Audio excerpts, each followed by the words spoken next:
भैया एक खसारी लाल गाना गौले रहने कि चैत के हवा मारे चोट भटार बिना फाटा था वो भैया वो ना गाँव फाट जाता है पटुआ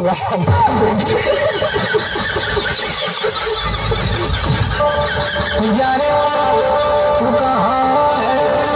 मैं घर में हूँ राजा, तू जरा बाहर आ जा। क्या हुआ राजा?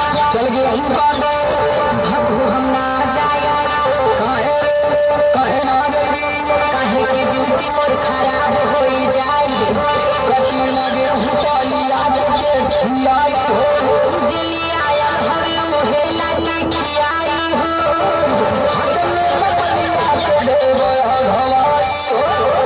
हम गेहूं काटे वाली लगत हई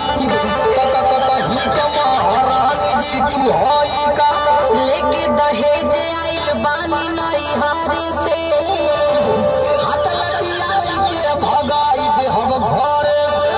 देख कुछ हो कला हमसे ना होई कटिया टका दिन भर बैठ के तोड़ब घर में खटिया।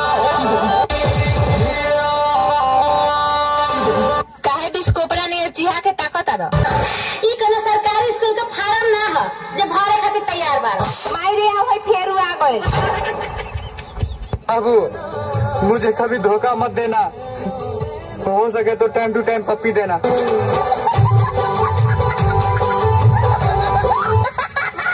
तू अमर पाली हमके सारी लगी दाढ़ी में ए मोर करेजा गोली मारी दया करे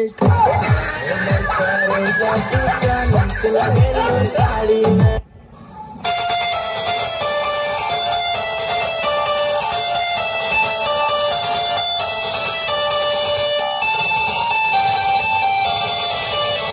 हेलो। हाँ हेलो। अरे बैग लेके कहाँ गुले? अरे ए तो मर्द का करी हो? ये जो माल गोल ना कहीं सा तो हम ठीका ले लेबा क्या माल गोरू के? ते कहाँ गुले? गाड़ी मरावे जाता नहीं चल बो।